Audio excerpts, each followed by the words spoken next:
Excellence, Monseigneur l'archevêque, chers frères et sœurs, je vous salue pour votre présence à cette soirée qui nous réconforte dans nos situations. Je suis ici comme témoin, mais témoin des tribulations d'un peuple, mon peuple, qui réclame tout juste le droit de vivre et de vivre digne. C'est la situation qui prévaut au Congo, un pays immensément riche, considéré comme un scandale géologique, et où vit un peuple extrêmement pauvre, malheureux. Le Congo est aujourd'hui considéré comme cet homme qui descendait de Jérusalem à Jéricho, il tomba entre les mains de brigands qui le dépouillèrent, le rouèrent de coups et s'en allèrent, le laissant à demi-mort. Face à cette situation, le peuple qui souffre ne sait plus vers quel saint se tourner. L'Église, dans ces contextes d'obscurité pour le peuple, apparaît comme source de lumière et d'espérance. L'Église catholique a constaté au Congo que le malheur du peuple est dû tout simplement au mauvais cœur de l'homme. Ceux qui nous dirigent, qui sont au service des grandes puissances, des grandes compagnies minières de par le monde, se comportent vraiment comme des prédateurs. L'Église a choisi de se mettre du côté de son peuple pour panser ses plaies. C'est ainsi que l'Église catholique au Congo gère plus ou moins 50% des infrastructures éducationnelles et sanitaires.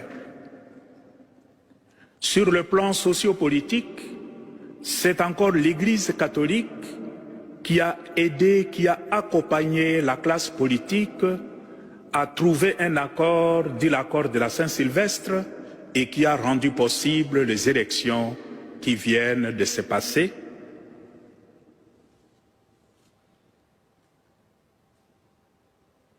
Cette situation, ces choix de l'Église lui attirent énormément d'ennuis. Parce que ceux qui font souffrir le peuple n'acceptent pas le rôle de l'Église.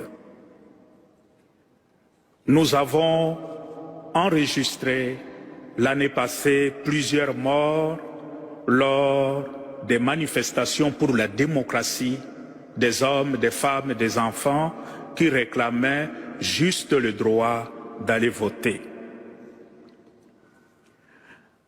L'attitude de l'Église est motivée par cette conviction que la foi est d'abord un engagement, et un engagement aux côtés de ceux qui souffrent, aux côtés de ceux qui sont déconsidérés, aux côtés de ceux qui crient leur détresse vers le Seigneur. Et le Seigneur écoute plus le cri plaintif des malheureux que la belle musique des puissants de ce monde. Dans cet engagement, l'Église, à travers des prêtres, des consacrés et de laïcs, donne le témoignage d'une foi qui porte de fruits. Beaucoup de sang ont coulé au Congo et vous avez entendu dans la présentation des jeunes filles qui sont tuées devant nos églises, des enfants qui sont tués tout simplement parce qu'au nom de leur foi, ils réclament le droit de vivre en tant qu'un être humain de vivre comme Dieu le veut.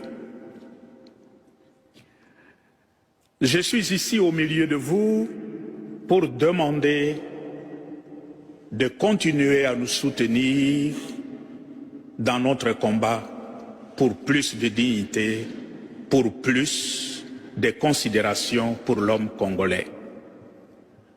J'implore votre prière sur l'ensemble du peuple, en sachant que ce qui se passe au Congo, c'est aussi presque la même situation qui se vérifie dans certains d'autres pays de par le monde, particulièrement en Afrique. Priez surtout pour les pasteurs. Notre prise de position nous met directement en confrontation avec le puissant de ce monde, surtout dans notre pays. Parce que notre foi nous dit, quelle que soit la longueur de la nuit, le jour finira par se lever. Et fort de cette conviction, nous prions, nous implorons le Seigneur qu'il nous aide pour que ce soleil s'élève le plus tôt pour notre peuple. Merci à vous pour le soutien que nous recevons déjà à travers les organisations qui nous donnent un coup de main, et ce soir en particulier, c'est l'aide à l'Église en détresse. C'est une façon d'aider vos frères et sœurs qui vivent ces tribulations à cause du mauvais cœur de l'être humain. Merci.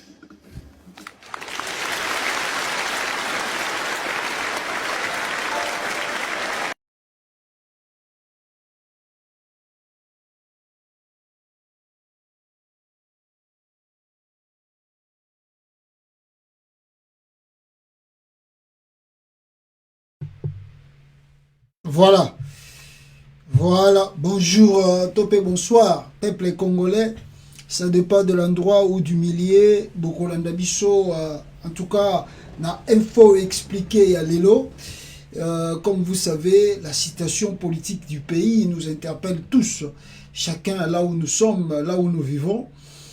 Malgré que Tozali Moussika et Bamboka, mais tous les jours, nous sommes réellement habitués à connaître qu'est-ce qui se passe chez nous en RDC. Voilà le pourquoi, avec l'introduction, na bandela gibino la vidéo, il y a Cardinal Ambongo, Oyo Lelo Azakolela, sous le régime de Félix Tshisekedi, le Cardinal Ambongo, Ndenge Boutu Koyokaye, Azakolela, et Kolela Naye et Zanini, alobi que Banda UDPS comme il a pouvoir, Bango va soutenir.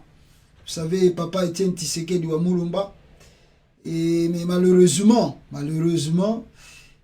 Bandima Gite qu'à l'arrivée du pouvoir, il y a Fatih Béton, l'église catholique va subir encore la pression, le dictat, même méthodologie de Joseph Kabila. Et de maintenant, ce qui étonne, c'est que IDPS a utilisé maintenant avec beaucoup de brutalité. Voilà le pourquoi.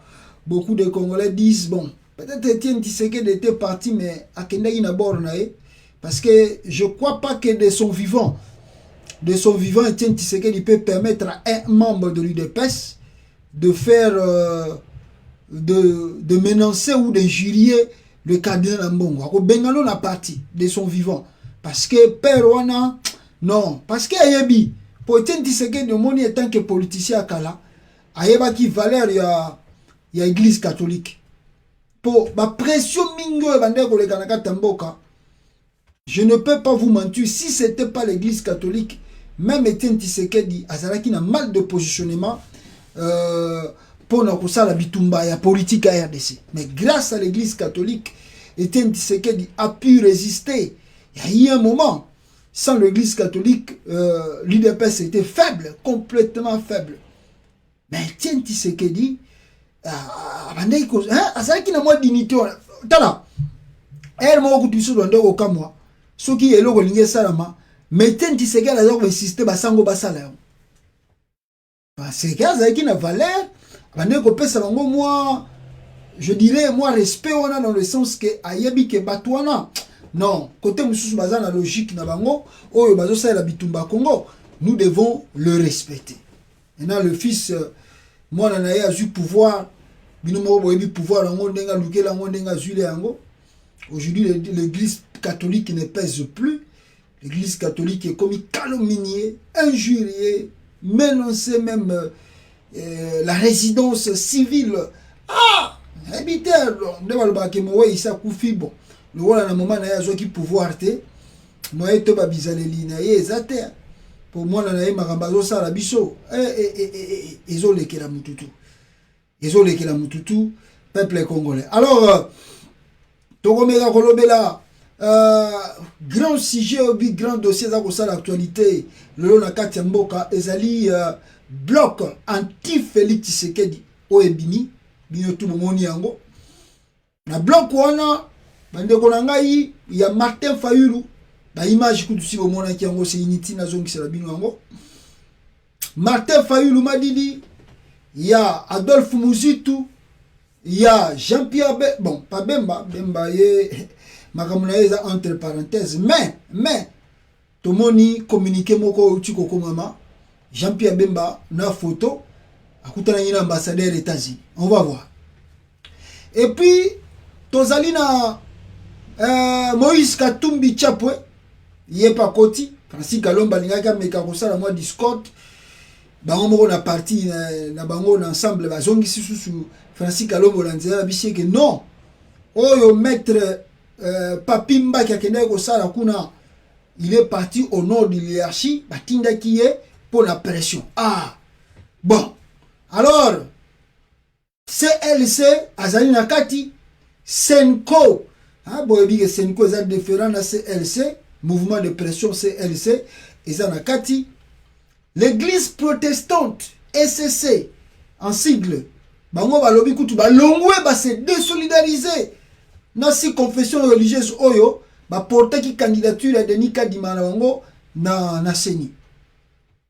Ah siko front wane salami batafachi beto baleli. Ah Fayulu a trahir, on est to kobeta masolo nango bien lelo. Fayulu a trahir.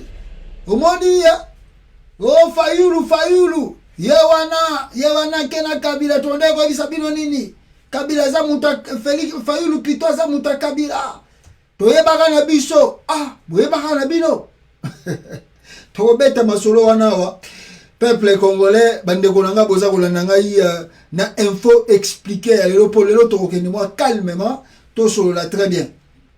Et après wana tokomeka kolobela lisusu dossier nini oyo eza kokende na kati ya mboka na biso tokomeka kotala ye moko Félix Tshisekedi non na mwana na biso ba président na monde mais oyo ya Congo c'est pour la première photo zo président na mboka bozo bate azo sala tourisme aza kokende wapi azo songa wapi mais bande konangai na kati ya news oyo lelo na info expliquer à lelo nako zulabino journal moko bimeli biso awa journal wana eye na ba révélation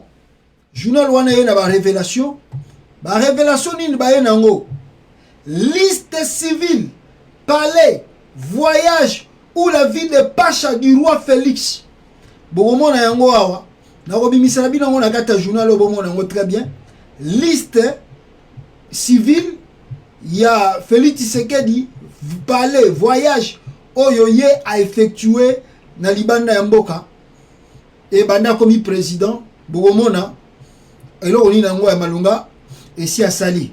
Alors, on va en parler ici, Bino Boza, ko landa biso, peuple congolais. Alors, on a banda dossier, yo, nanou, moi je pense plus sur nos frères qui sont à l'est de la République démocratique du Congo. Bande konanga bazana est et RDC. Boyebi ke côté kuna tous les jours massacre les a pour continuer, baza ko continuer ko boma batu. Les gens ne sont pas à l'aise, batu mususu bazali déplacés tous les jours, tozo comprendre d'été, qu'est-ce qui se passe? que ba tuerie continuera na mboka o babengi réellement démocratique.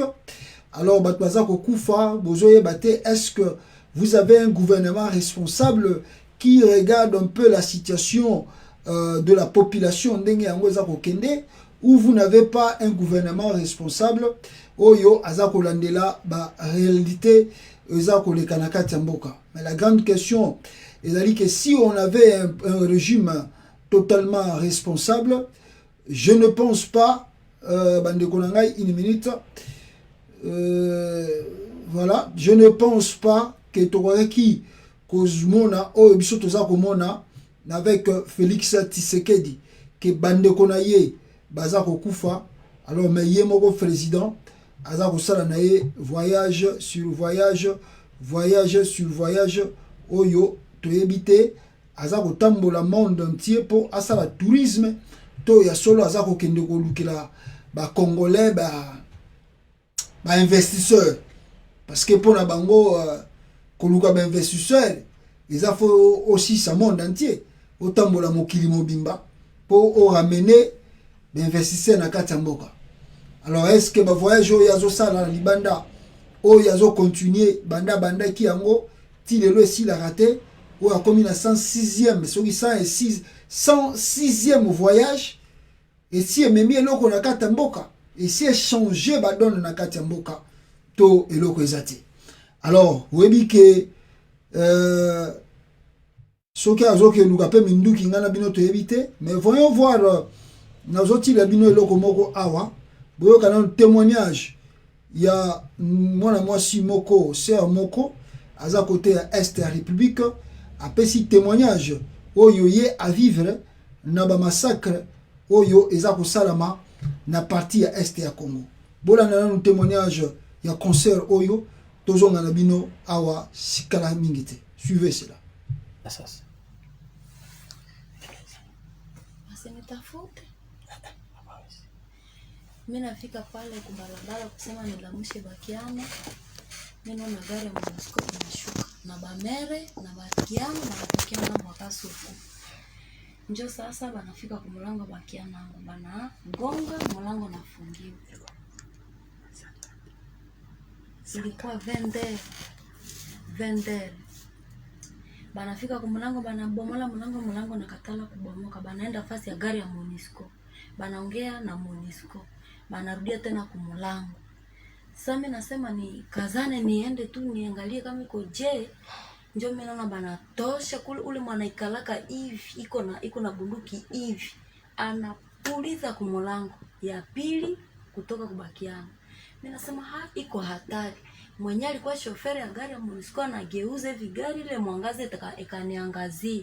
Banusu beba balikuwa bangali mugari banashuka banafata kunjia ya batemwe.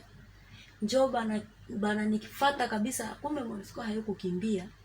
Niko naangalia hivi kwa 0 metre na mimi. Sasa mimi naona hivi nikaingia ku parcelle mwa hivi na kushukia pale mshimo. Njo nafatisha pale masasi. Njo mara moja mimi nasema Mungu wewe nisamee makosa yangu yote, hapa mimi nakufa. Sasa alifatisha pale masasi juu ilikuwa ndani shimo mrefu na wengine wanashuka, ilikuwa MONUSCO 4. Wengine banashuka banakwasa banaenda vukia ngambo ya Buliki. Mumoya mwenye alikuwa pale kwa nafatisha mimi masasi pale mshimo sana kosa, wale wengine njoo nakamata Motorola ananja ongea, nikasikia kwa lugha ya Kibangladesh. Njoo nikasema basi Mungu uniokoe. Njoo bananja ongea, mimi nasikia sauti iko naongea, njoo bale banapanda, banakuya banashimama tu kwa ile parcelle yenyewe nilikuwa kushimo wake pale banashimama pale. Banapiga masasi muda wa saa 2. Piko napiga masasi. Njoo bakarudia kule kubarabara na masasi kekwa sasa senya na pola na bale bebali huwa bakiana ilikuwa tu MONUSCO njo mwenye alilunguza nile gari na njo mwenye alilunguza pale kwa Mbalero Soro. Bale bato hapo mfupi na biko nabeba bitu na biko njo kunyumba ya pastere waseka. Ile tu njo mimi niliona.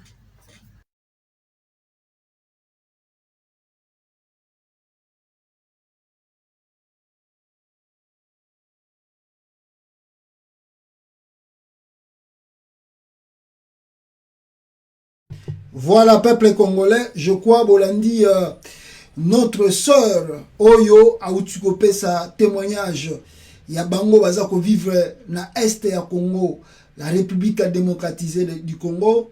Donc ce olandi témoignage na ye ezali réellement triste ya koyoka makambo ezoleka na kati ya RDC.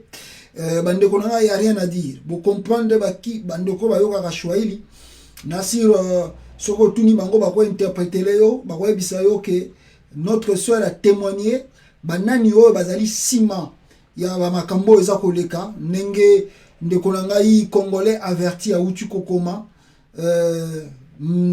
à vivre événement na misu na ye, à vivre témoignage na misu na ye. Bon, allez-y comprendre yango moni que guerre wana ya Congo bozo ebate qui sont les ennemis, qui sont vos adversaires, banani pena oyo bino boza kobundisa na kata mboka wana bandis ke batango bozo mona bango tous les jours aza wana, mais identité na bango pona bo repérer qui sont réellement les vrais ADF boye bate banani bazali vraiment ba vrai ADF bozo e bango te, mais bazala wana bango wana el moko FARDC el moko soki bata MONUSCO yango el moko no ba uti Uganda o banini bani.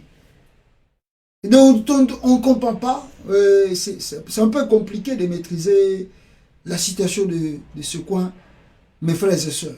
Mais je crois que vous qui témoignage, ils ont fait un autre Mali. Donc vous voyez que toute population à est, ils vivre dans le monde, bazana maîtrise bazana ngo, faut que misara nzambe.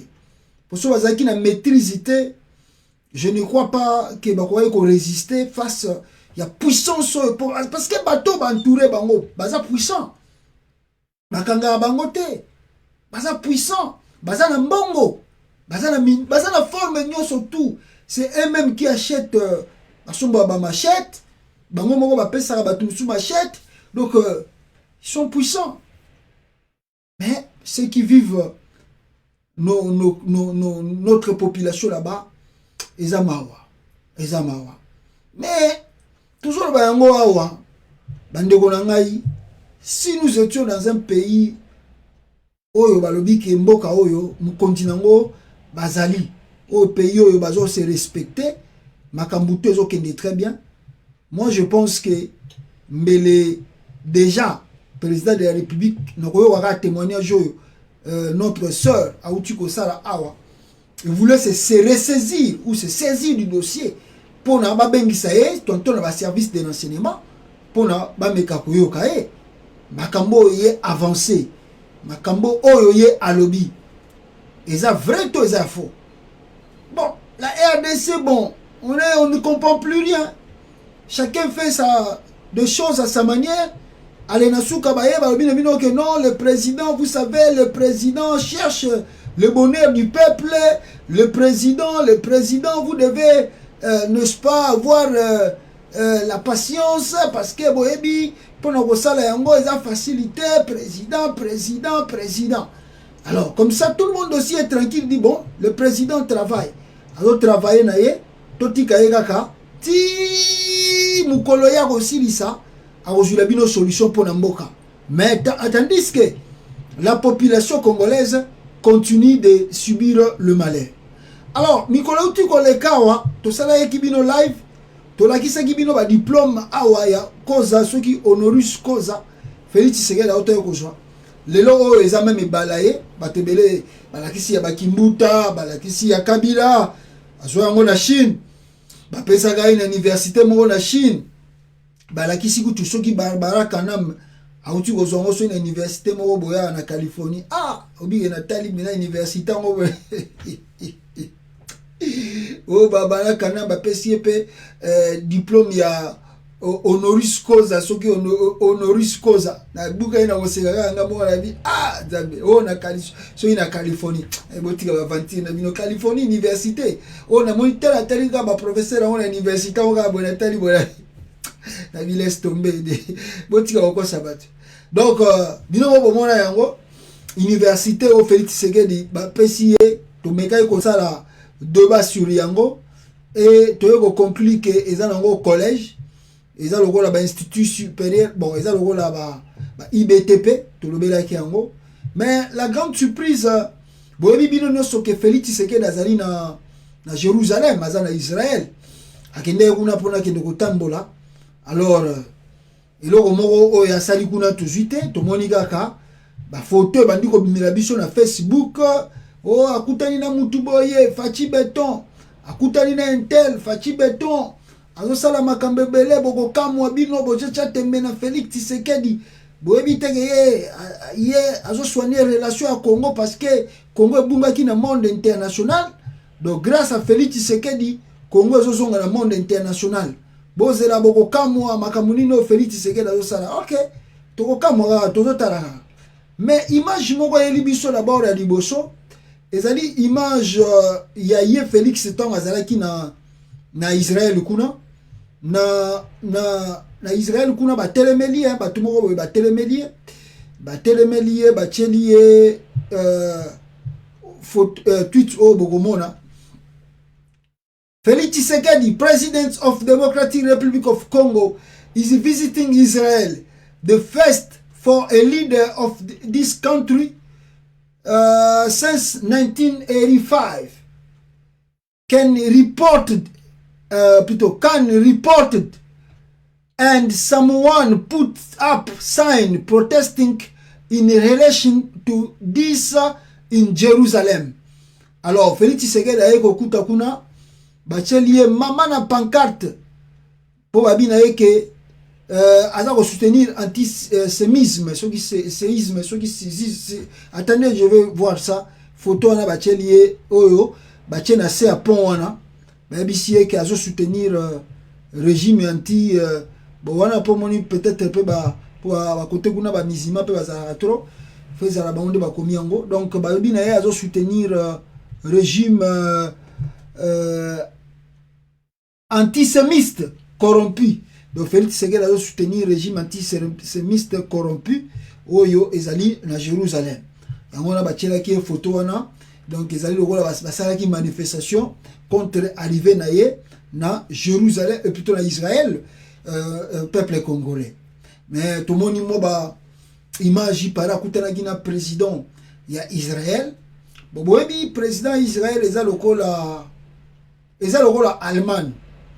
Allemagne, vous voyez que l'Allemagne peut avoir un président. Vous voyez que l'Espagne peut avoir un roi. Vous voyez que la Belgique peut avoir un roi. Vous voyez que l'Angleterre peut avoir un roi. Vous voyez que le Canada peut avoir un roi. Vous voyez bien? Ah! Vous voyez bien? Vous voyez bien? Donc, écoute, il y a Canada qui peut avoir na moisson Angleterre. Yega zalaga roi ya Canada.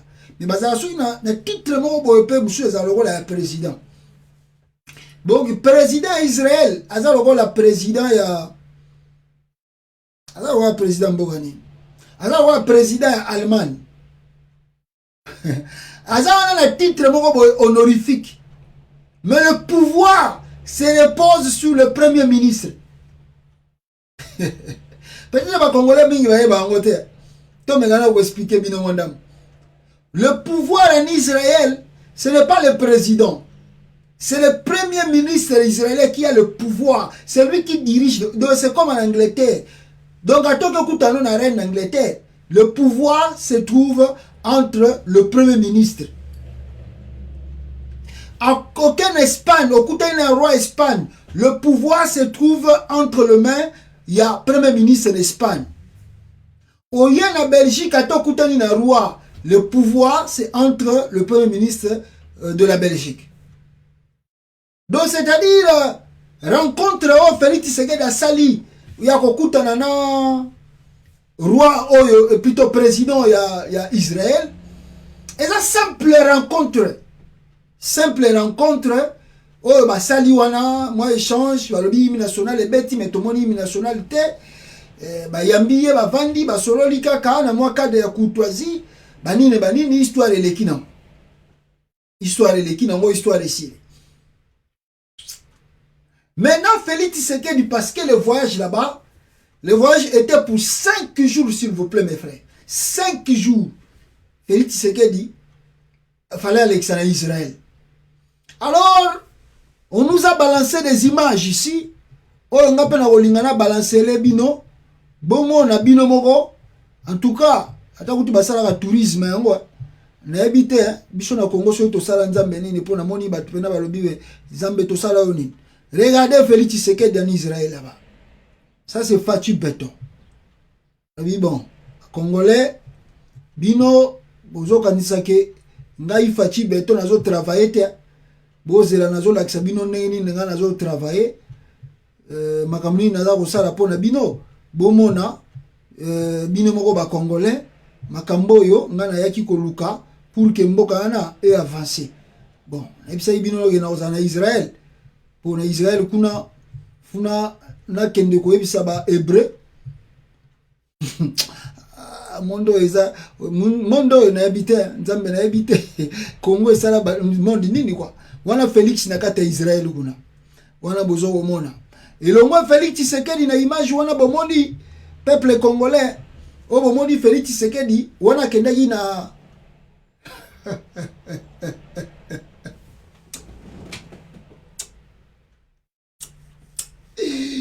ah, ça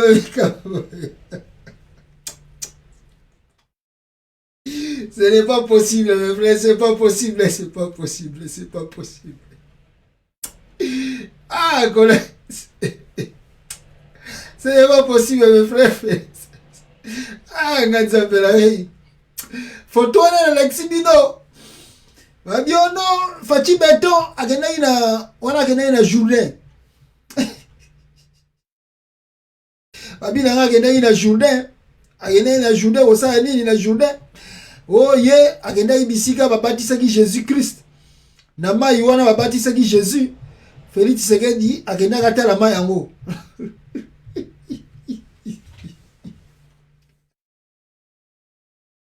Donc akenda ka toucher pour babisi ke oui, mai wana Jésus adindaga wana babatisa eza na puissance fort. Mais le rôle akenda ki nkamba, peut-être on melaki mai en nkamba, kenesko ko bakisa mai ya journée li suspo. Oh, bah, sa force. Ah, ngaye, monde yo. Na éviter Congo ça la monde nini hein. Eh, bande ko na deuxième image. Oh, toza ko mona awa. Ya Fachi Béton na Jérusalem, na Israël. Eza image nini? Regardez par vous-même. Bota la bino moko makamni ni Félix Tshisekedi na Israël kuna. Wana Fachi Béton akei na ye pa ya bato ambulance ababenga bato basala na service emergency bato basala bakumba ambulance eza département bon wa ezalaka partager bato wana basala bakumba ambulance wana boyebi bango alors pona ba secours soki likambo eza na mboka baye rapide bayaka rapide ko secourir mutu soki aza kobela banini Siko Félix Tshisekedi yepe akendaki akutani na batu wana. Ah, nzambe na ngai. Oh, voyage présidentiel ya solo. Ah, la Fachi Béton. Oh, pena ya solo eza voyage présidentiel. Félix Tshisekedi asimi pe karamwa mukie balini bazo na kisa échantillon et puis baza ko expliquer comment est-ce que bango basala ka intervention rapide. Ah,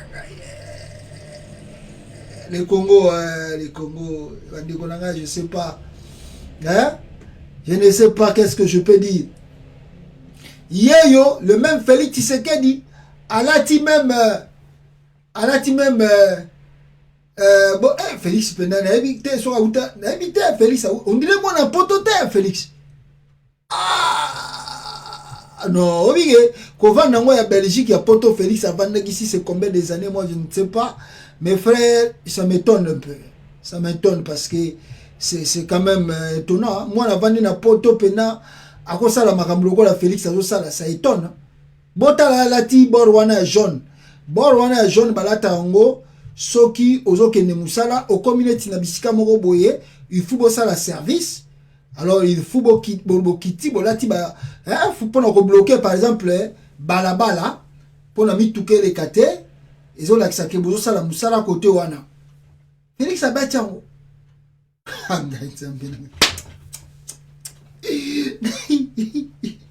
na batango bazo accompagner Félix Tshisekedi na ebité banango poto to bavanda na poto na ebité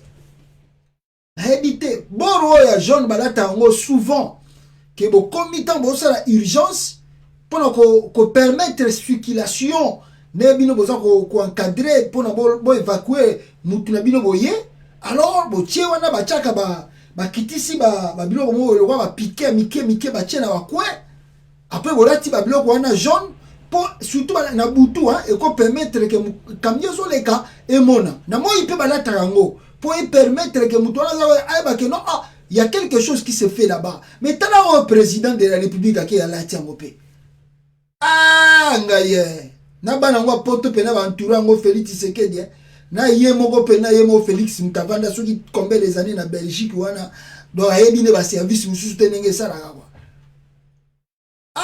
ngaye o pena na ebite soki ko uta mboka to nini na ebite ala tipa kangi photo na batwana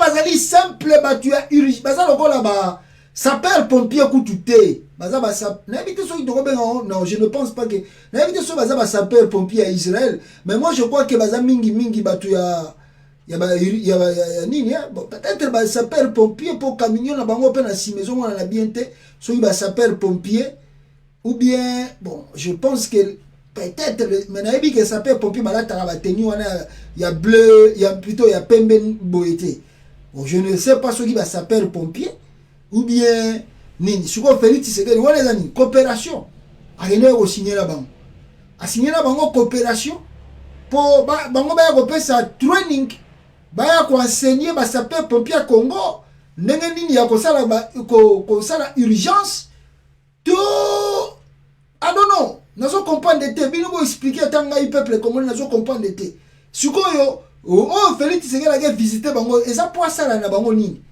ba ko pesa ba congolais ba sapeur pompier congolais training ba ko pesa ba to ba kumbaka ba ambulance formation sikoyo ou bien bango bazo ba ambulance o bango bazala ngo ba ko pesa Congo habité tala Félix 5 jours na Israël 2,500,000 bimi na caisse à l'état pour na esa la voyage wana mais tala makambezo sala et suki wana te bandeko na ngai ba photo ezebele bino boyebi ke Félix akendaki na mboka Jésus abotama donc il faut l'accepter bino ba congolais ka koma na Jérusalem mutake visiter bisika Jésus abotama siko bino bolingi ni mboko yo ke RDC mbokere ila ke mboko yo to mona nano to mo te fachibe Félix a prié. Ngaza.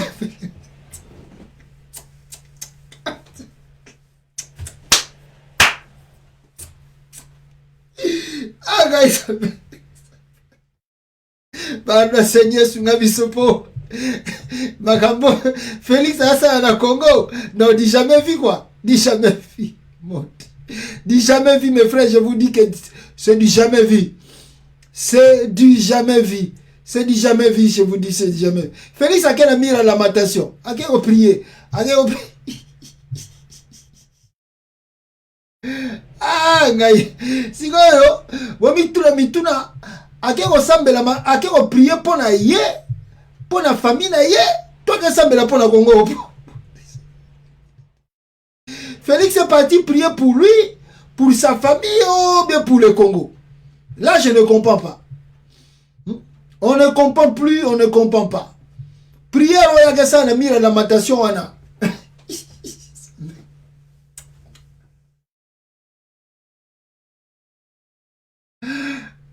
Fachi Beto. Allez, voilà, ici, non. Bon, on a Makambu. Non, bon, on a voyage à président de la République. À quelle coopération? Namboga Libanda. Mais botala mon président de la République a ça Namboga Libanda. Congo, Nzambe sunga biso. Siko prière la lamentation, na mira la lamentation pour implorer qui? Nzambe que la Congo ma.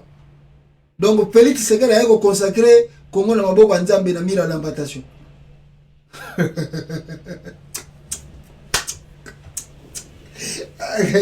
On aura tout vu avec Félix Tshisekedi. On aura tout vu, mes frères. Je vous dis, on aura tout vu.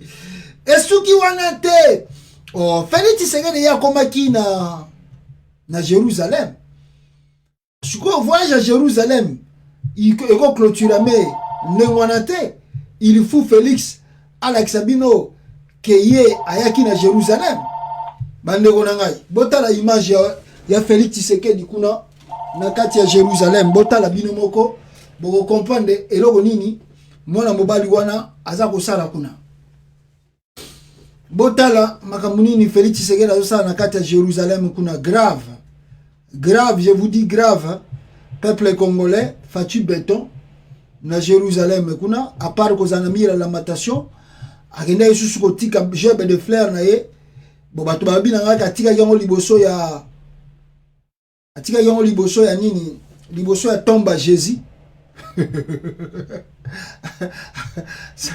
Bon vidéo mo eza ko circuler nde balobi na ngaka il paraît a kotaki na tomba Jésus te mais il paraît kenda ki côté ba juif basala soki bord na bango ya oeleka babenga nazi asala donc nenga kende ko côté ya ba Rwandais boyebi génocide ya ba juif ya wana Félix Tshisekedi pe yepa kenda ki na monument wana oyo ba juif basala yepe apesa ma mes condoléances na ye quoi a déposé gerbe de fleurs na ene bomoni a déposé wana pona koloba que non la République démocratique du Congo yepe alobi kutu na vidéo mo boye alors eza ko circuler alobi kutu que qu'est-ce que Félix alobi a kotonga eloko mo école a kotonga école na Congo pour permettre que histoire oyo et salama na kati ya Israël et se répéter sous te donc face à l'école mo na kati ya Congo promesse après si ba juif promesse bango pe bazui ya bango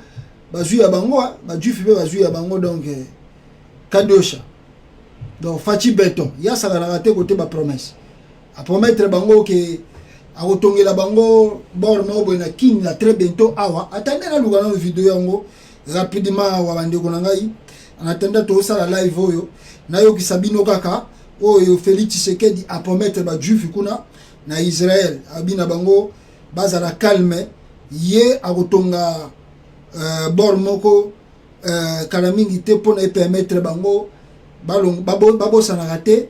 Qu'est-ce qui s'est passé na moment où il y a génocide de ça en Israël? C'est Félix Tshisekedi. Boyoka. L'évidence de la nécessité d'ériger des temples. Afin que les enfants d'aujourd'hui et les générations à venir se souviennent de nos moments sombres et du sacrifice consenti pour sortir durablement et définitivement notre pays des ornières des guerres vaines et stériles. Je l'ai dit et je vous remercie. Donc Félix Tshisekedi alobi azokende kotonga temple na ebite soka kotongela ngo wapi na Congo temple wana pona ko rédiger histoire na biso na Israël. Donc voilà le voyage du président de la République na Israël yango wana bande ko ngai. À part ça toyoki te a signé contrat nini a signé na Israël tomoni pe loko moko malunga te à part ba photo o tomoni akoti na ba mausolée ba nini ba prière na sali yango no moni même ba tumususu baza ko critiquer voyage yango ba misusu ba komi ko komawa neti oyo Michel Chibangu a commis président au temple a commis nini président Félix Tshisekedi na kati ya temple. Qu'est-ce qu'il a écrit? Il a écrit attendez, pendant ce temps, le tourisme international se poursuit. Il va porter nos prières au milieu de lamentation, sauf que c'est de lui qu'on se lamente.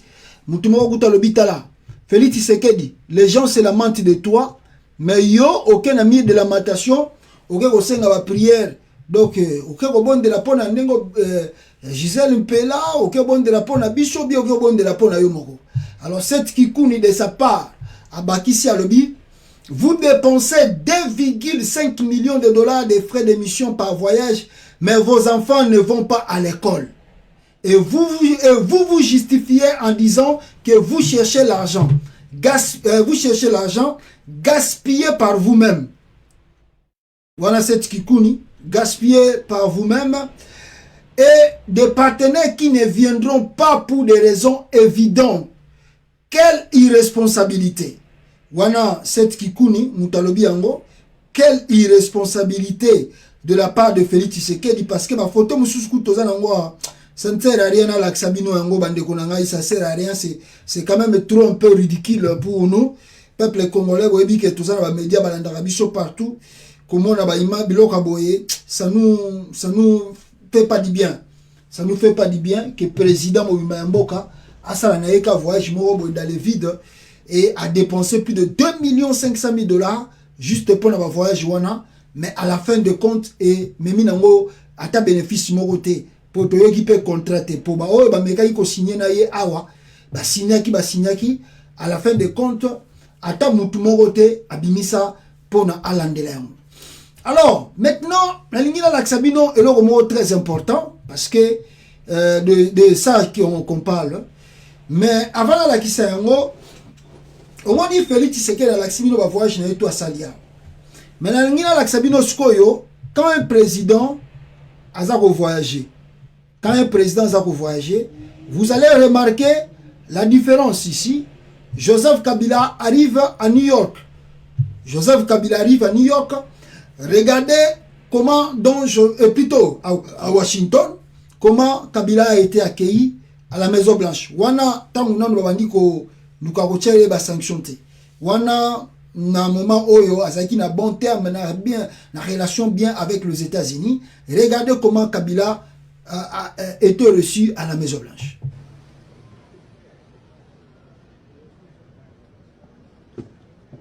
His Excellency Joseph Kabila Kabange, President of the Democratic Republic of the Congo.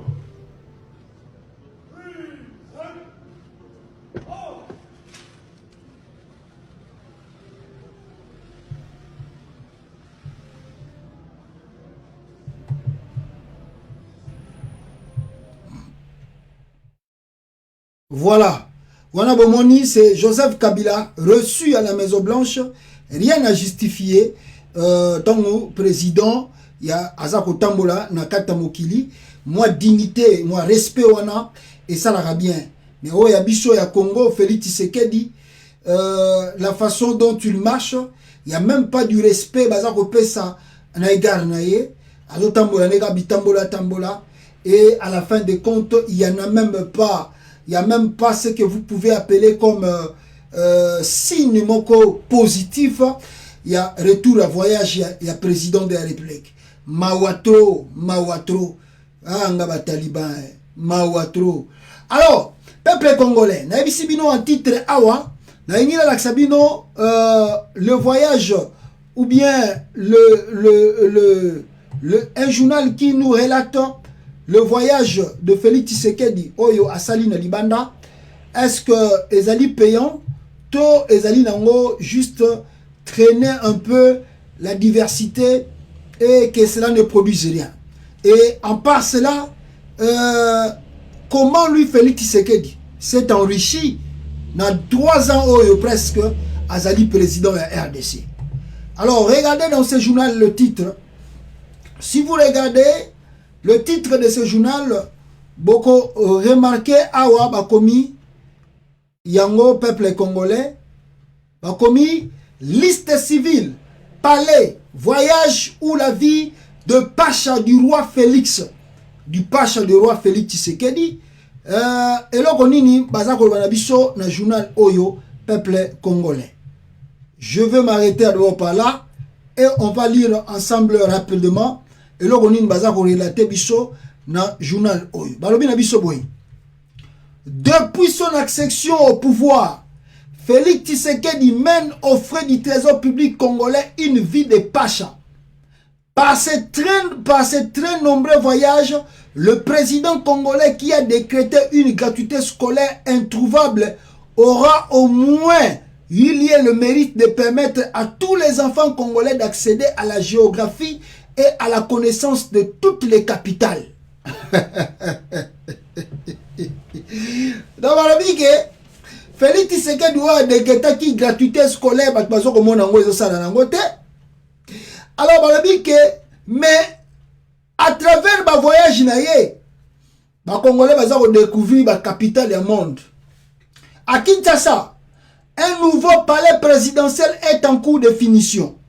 100 millions de dollars y ont été engloutis. Donc, à Kinshasa, il paraît que un palais présidentiel, quand la minute est aussi là, pour la batonga yango, qui coûte du moins 100 millions de dollars.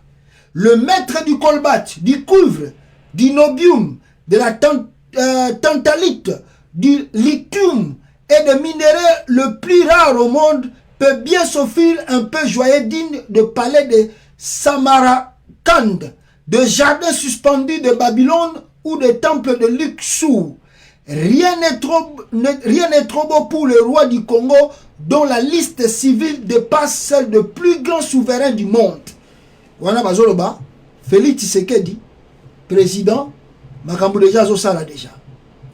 Depuis les premières élections démocratiques de 2006 qui ont marqué l'entrée du pays dans la Troisième République, jamais les dépenses, attendez, na matisa yango kutunangi na bosana awa, na matisa yango pour que binope bomona, esika oyo tozali et bisika naza kotanga awa. Depuis les premières élections démocratiques de 2006 qui ont marqué l'entrée du pays plutôt, dans la Troisième République, jamais les dépenses du président de la République n'ont autant obéré le budget de l'État. Le nouveau maître du Congo, Félix Tshisekedi, a tout simplement fait exploser les dépenses du personnel de la présidence qui, selon certains experts du gouvernement, sont passés de 1% du budget à 2,4% du budget en 2020. Et les perspectives à venir ne sont pas réjouissantes. Au signal d'alarme envoyé par l'observateur de la dépense publique, en sigle ODEP, sur le terrain de vie de l'État, une enquête fouillée sur les dépenses de la présidence de la République sous les règnes de Félix Tshisekedi Tshilombo révèle l'immense gouffre que constitue cette institution pour la RD Congo. Alors, soy tomati, moi mouke awa, bota la dépense oyo, banda Félix Tshisekedi a commis président, na kata carte wana, bokokiko mona yango.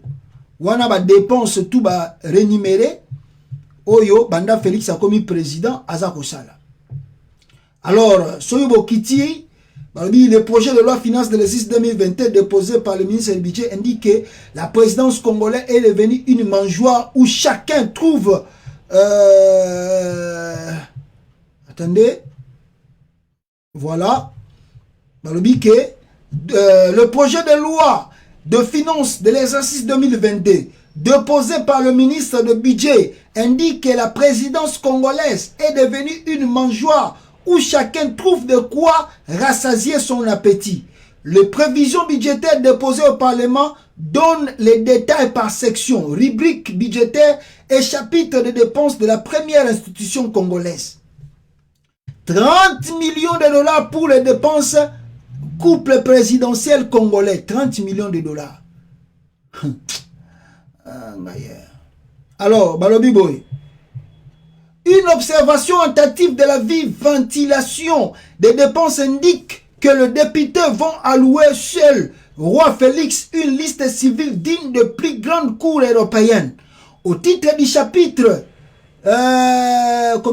1100, à la rubrique du bureau au président, on lit que le chef de l'État congolais se verra allouer 25 milliards francs congolais, soit 12 millions de dollars pour l'année 2021.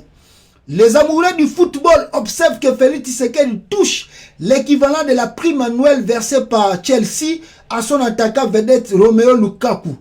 Comparaison n'est pas raison, dit-on, mais on ne peut s'interdire de penser qu'avec 1 million de dollars, le roi du Congo rejoint, voire dépasse le plus grand star du ballon rond.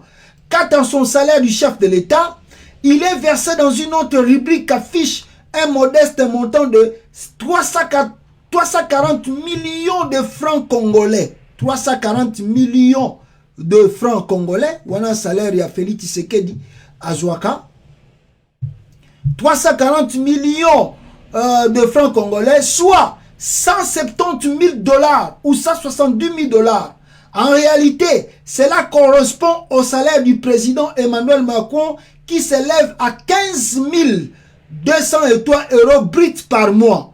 Une broutille pour le nouveau roi du Congo.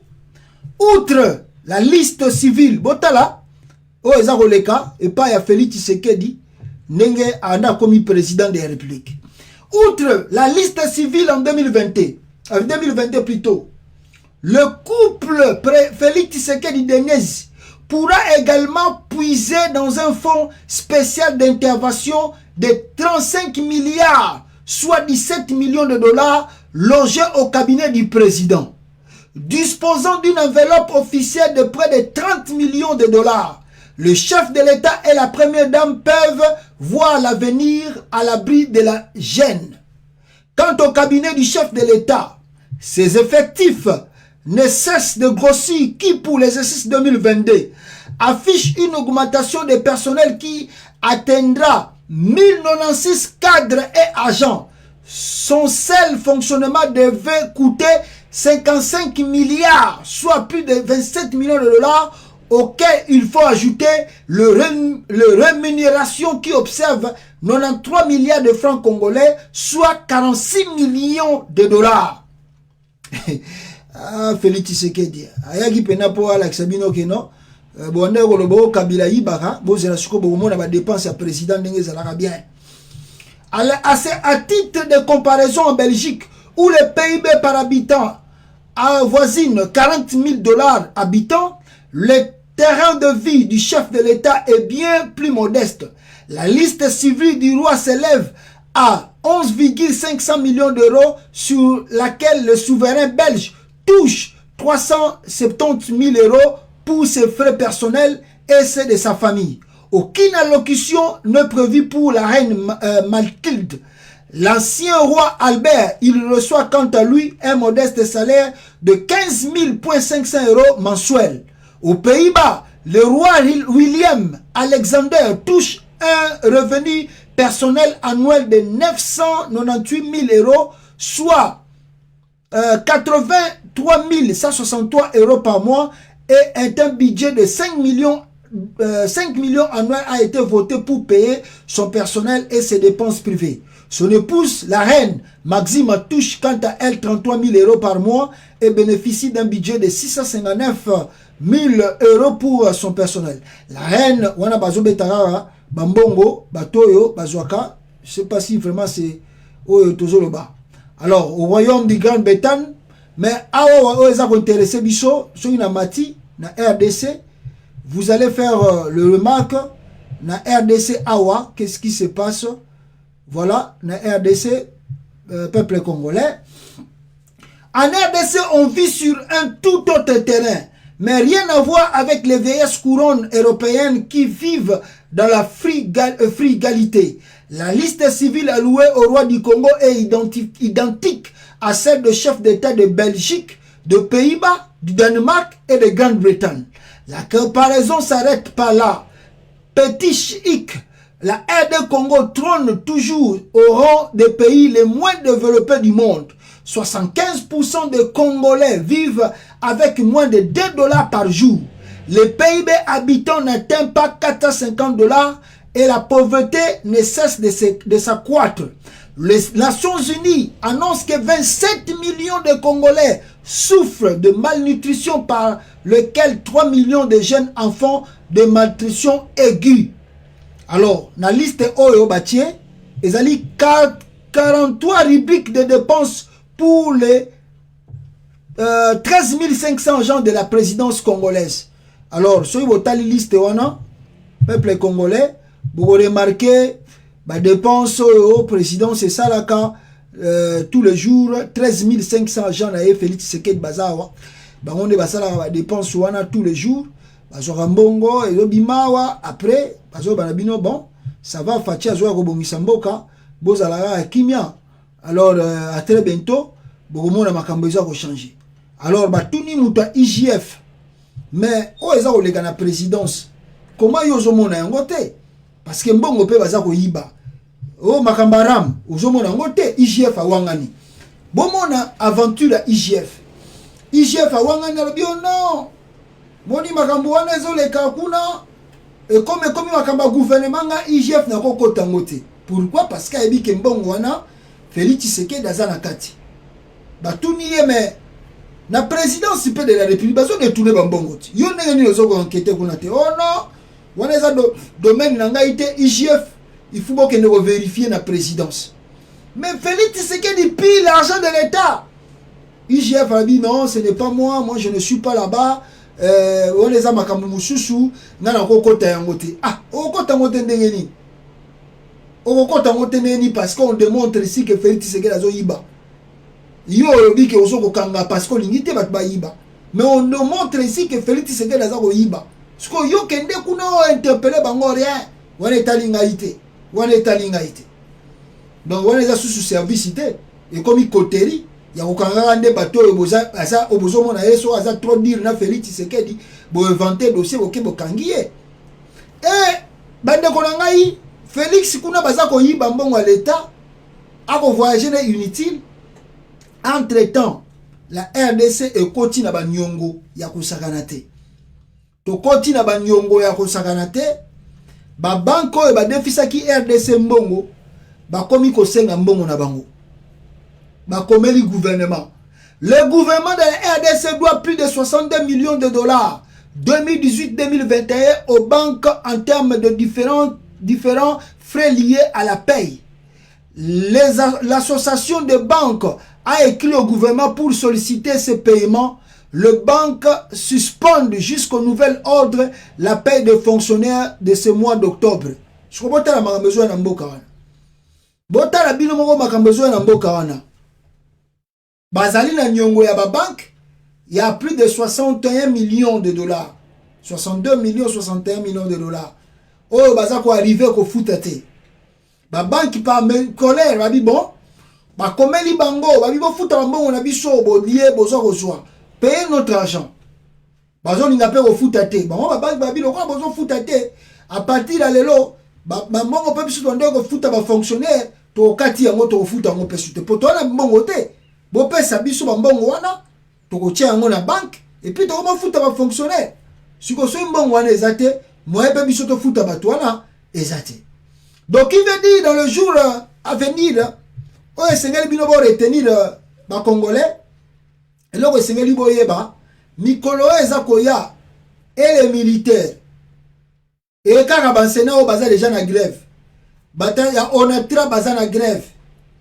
Ba service mususu ya bajan o bazana grève et plutôt bazali na no bazomona na no situation na bango na échanger te. D'ici peu de temps, bango pe bazokota na ba grève parce que mbongo ezate. Déjà mois d'octobre oyo bazui ba salaire te. Po ba banque ba bi ba kopesa te, ba bloquer ba bi ba futa na bango te. Sikolo ko ba banque ba ko futa te.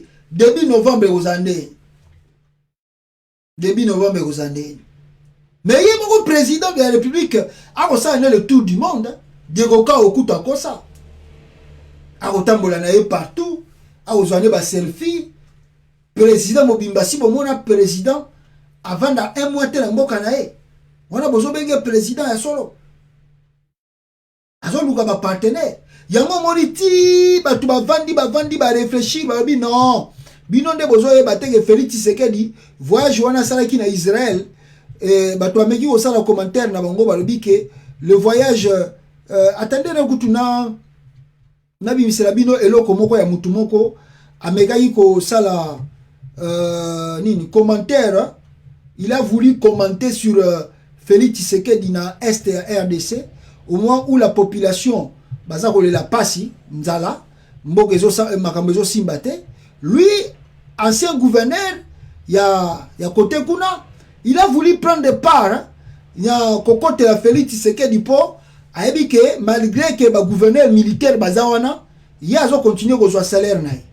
Il a voulu faire remercier Félix Tshisekedi na liboso la population.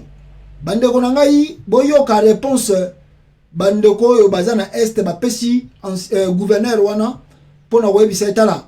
Ce que yeto solo na yo longola na yo déjà idée ya makamba Félix Tshisekedi awa boyo kaka bino moko suivez siko d'accord na weye à travers le mot que vous adressez au président de la République. C'est notre chef de l'État, nous lui devons beaucoup de respect et de considération.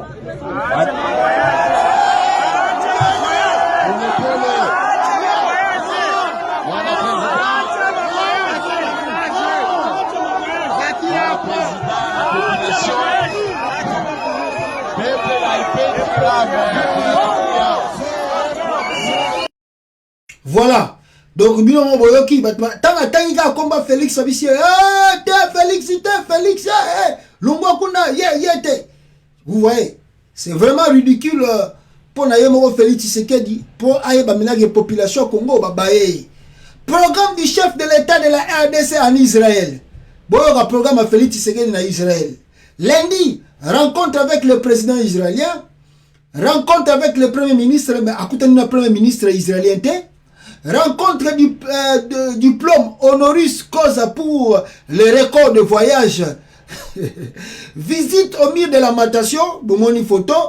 Visite chez Ponce Pilate. Félix Tshisekedi va bien que nous visiter Ponce Pilate. Visite de la table où Jésus est né.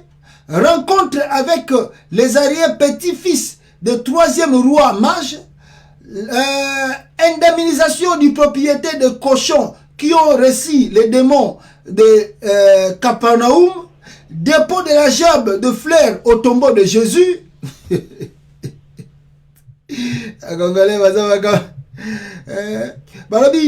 Recherche de la famille du propriétaire du coq qui a chanté 3 fois avant que la pierre ne réunisse Jésus, avant que Pierre plutôt réunisse Jésus.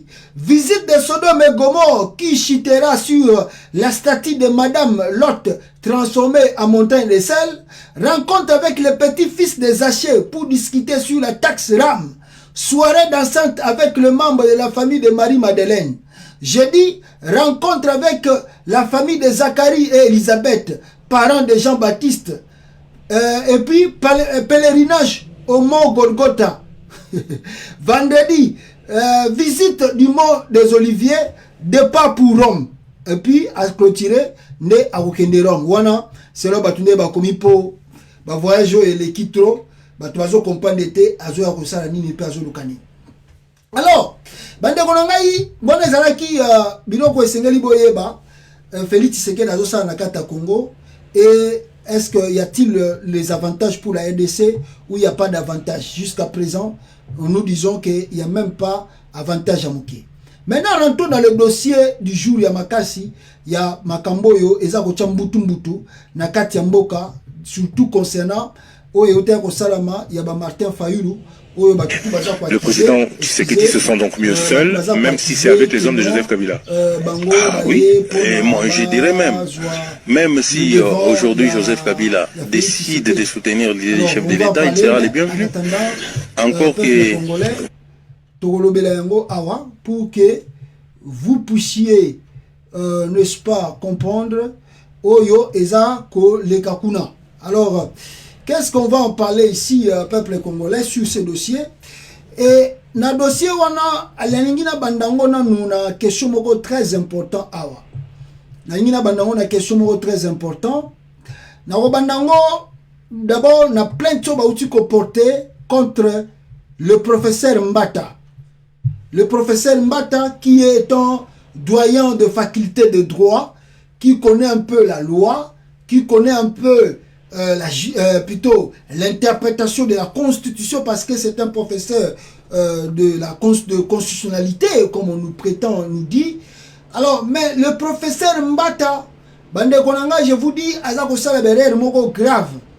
D'abord, dans le comité paritaire, il y a Bimisaki, dans le bureau, il y a Lobaki. Sauf que sur le terrain, ce n'est pas la même chose que Mbata Azako Sala. Et Mbata, dans la commission, il y a mené. Et aujourd'hui, ces gens-là, la commission paritaire, porter professeur Mbata, na batu oyo, na commission paritaire, ou na plainte, plainte yango na déposaki, pour que la vérité eye bana, nani na nani atindaki nani kuna, pona bango bakende, Koloba au nom des autres. Alors, la plainte est là, la plainte déposée contre Mbata. Alors, total la qui peut être des droits, il y a malungé kosala parce que va porter ba toi na plainte. Pour te dire que la plupart de plaintes tant va porter yango na suka nango et kokoma nango et les qui nango na passé simple parce que Félix Tshisekedi a ça la droit selon yé et les gars na passé simple mais va porter bango plainte parce que les gens balobi ke ngai na tinda ki mutute a représenter ngai na chaki kombo na ngai na liste wana te comment kombo na ngai se retrouver ngai na signé ki document mon côté comment kombo na ngai za na document wana ne voilà le pourquoi va porter plainte yango wana bandeko na ngai so botali na document wana urgent plainte contre Mbosso Nkodia va porter d'abord Mbosso Nkodia plainte et le professeur Mbata pour faux et usage de faux. Ces deux députés ont, selon l'honorable Willy Bodio, frauduleusement inséré son nom dans la commission paritaire dont il n'a jamais fait partie. Une honte pour le pays. Donc, va porter Mbosso Nkodia et puis professeur Mbata plainte. Va tché kombo na ye député honorable Oyo Willy Bodio. Ya le binga na assistant na makambo ote. Mais comment vous pouvez kombo na nga botier na liste na bino bosala ki commission paritaire pour la bobimisa batu ya seni. Ah, la plainte est là. Tokota l'état de droit sur les osala na kata Congo bezo sala te. Subi comme nango passage de force. Basango ba lobby, basango ba crier na uti ko tila bino ne bandeli awa, l'abbé cardinal Mbongo comment lelo alobi na za insécurité parce que makambo to bande ko décrier hier. Le lot toza ko lobake IDPS fait attention. Toko kende boyete, oh bozo sa les amabie, oh bozo kende les amabe. Aujourd'hui, on est revenu des hommes à battre. Et moi, le cardinal Mbongo, je me sens même pas en insécurité en vivant dans la capitale. Qui pouvait croire que IDPS au pouvoir, un cardinal de l'église catholique, a koki kozala na insécurité bande konangai. Qui pouvait croire dans nos yeux makamboyo toza koyoka cardinal Mbongo aza kolela. Mais c'est la réalité, il y a Makambo Tomonaki. Alors, ce n'est pas un problème. Maintenant, le front s'est constitué. Le front s'est constitué. Le front a vu le jour. Le front a vu le jour. Alors, nakata front wana, tomoni ba grand partenaire bakutani. Et na grand partenaire wana, balobi que on ne peut pas laisser le pays et que nenenge yango zokende.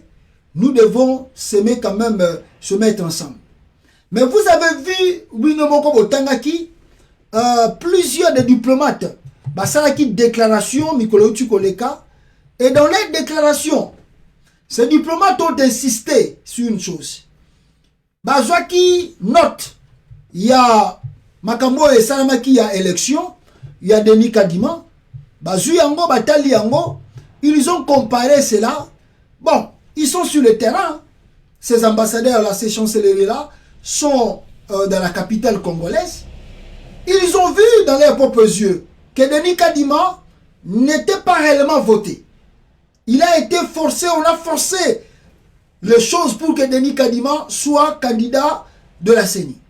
Maintenant, mes frères et sœurs, diplomates belé, tali, lobby, et puis réagissaki. Na communiqué conjoint to basalaki na eloko wane lekaki. Aux présentations des serments de l'équipe de Kadima, l'Union européenne et une dizaine de pays dont les États-Unis regrettent le manque de consensus dans la désignation des membres de la CENI. Balobi ke kopone Denis Kadima ezalaki consensualité. Bato bazalaki unité. Et salamaki d'une façon de force. Bon, bazui kaka, batali kaka, observer. Mais comme ce n'est pas leur pays, ils ne peuvent pas se prononcer directement que non, tozali contre ou tozali pour ndenge bino botier, n'est-ce pas, Denis Kadima, président et CENI. Non, ils ne peuvent pas dire ça. Ils sont quand même dans un pays d'autrui. Ils doivent respecter, s'il vous plaît, la démocratie de ce pays, la RDC. Donc voilà le pourquoi tous les diplomates commis et Nassima Kokoma, ils ont aussi fait rapport dans leur pays que la situation là-bas est bien été. Oyo Félix Tshisekedi a outil ko sala pour na kotia Denis Kadima, ezali passation to passage en force pour ko imposer. Alors, la diplomate va venir na bango. Va na bango bazo kotala sikoyo qu'est-ce qui va se passer. Maintenant vous devez savoir une chose. Avant la kota na mojino makambo. Et là ko sengeli boye ba biso ba congolais awa. Bomoni ba mindele baza na stratégie bango balobaka makambo. Baza pe na stratégie bango basala makambo. Surtout le cas du Congo.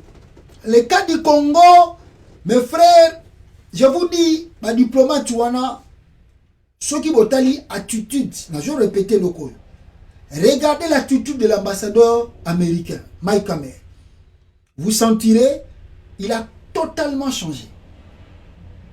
Ceux qui botali la première panaye, la première approche de Félix Tshisekedi, ce n'est plus la même chose aujourd'hui. Ceux qui ont été belé à l'ambassade au Congo, va changer un peu le système de travail dans Félix Tshisekedi. Et là, je vous dis, mes frères, retenez une chose. C'est-à-dire, le jeu que Félix Tshisekedi a sala, le jeu que Félix Tshisekedi a repoussé, on dit bango de balobi wana, kokasate balobi batiki na bango, ba pesi déjà rapport.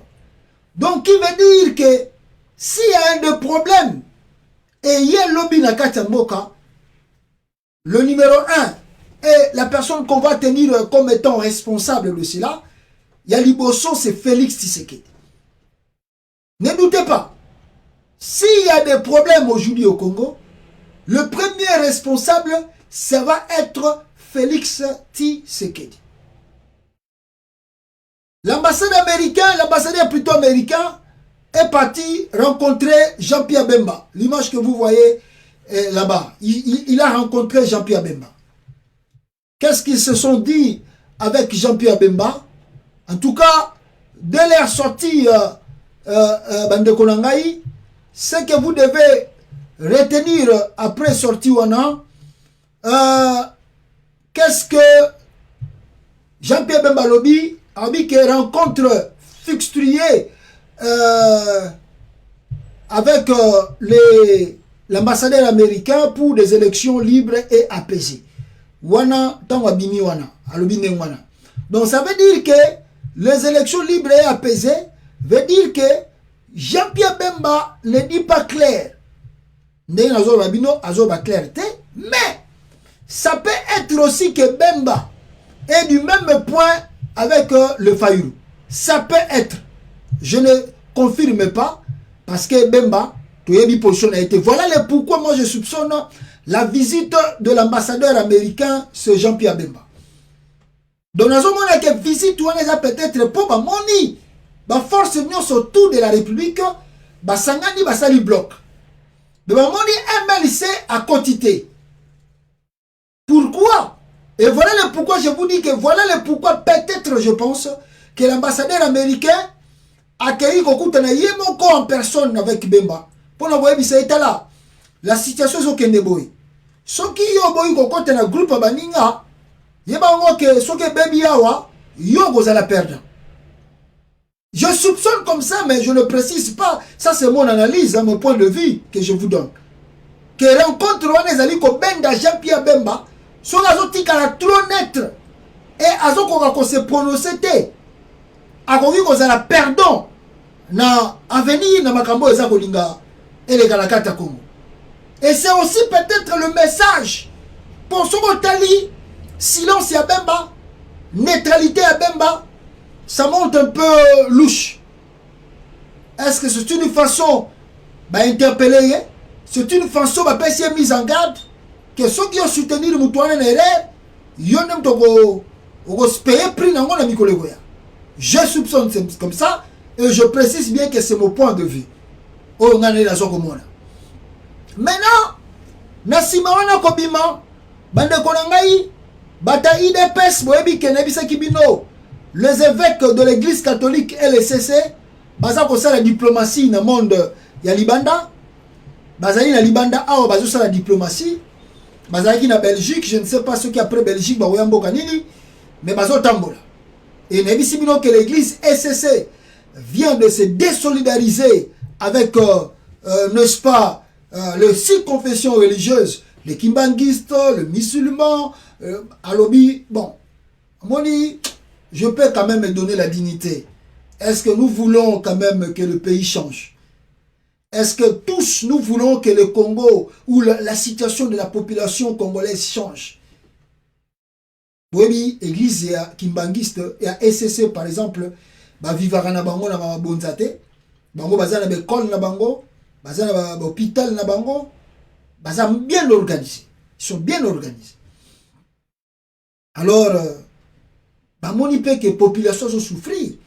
Ba bi ke biso lokola ba pesi biso chance. Ba confession religieuse to bimisa président ya Seni, tika to porter chance na mboka oyo, tozwa quand même mutu moko ya bien à diriger Seni.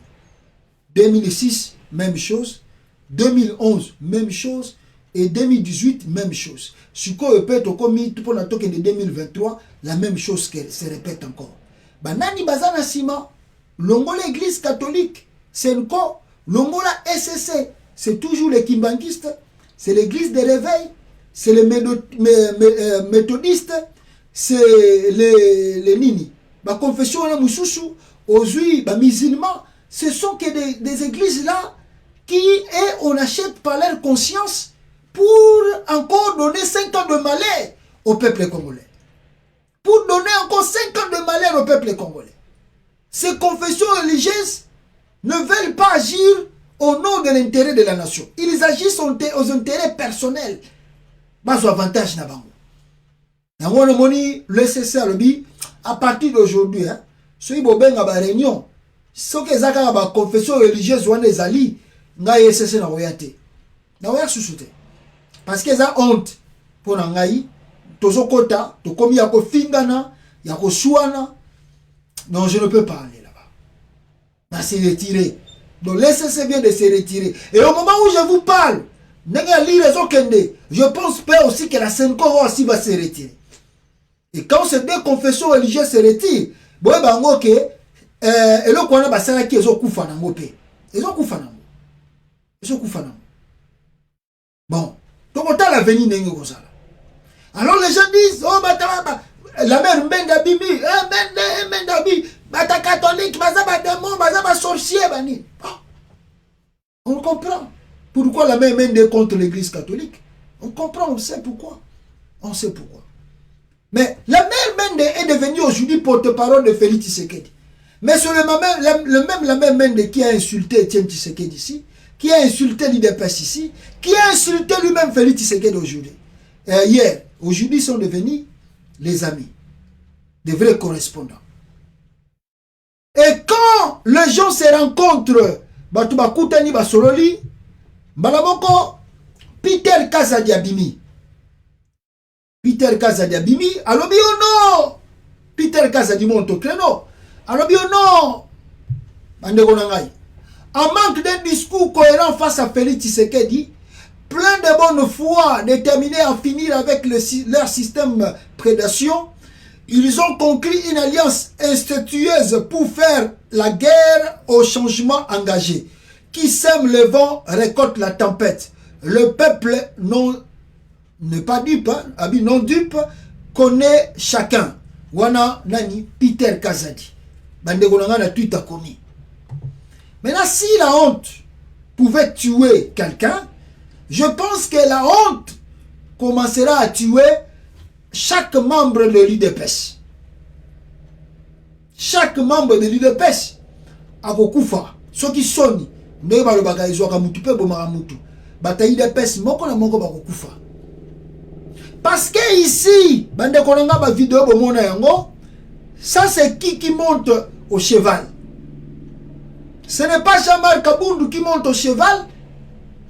Na ferme et Antoine Ngonda, plus proche de Joseph Kabila. Qu'est-ce qu'il est parti faire là-bas? N'est-ce pas, ils sont partis signer les accords avec Joseph Kabila. Wana ya Liboso. Yami Balé qui monte au créneau, c'est qui? C'est Augustin Kabouya qui parle de la haute trahison.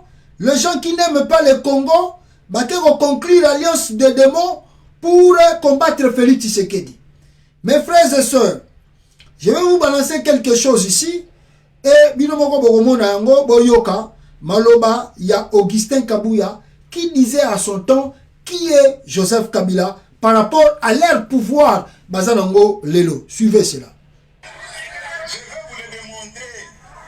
Kabila, avant de quitter le pouvoir, a Tali, quelle est la formation politique sérieuse, Oyo et Bundi Bitumba, Oyo, Sangoya Nabutu Bozambombe Pananga. A Tali, à l'objet que c'est l'idée de peste.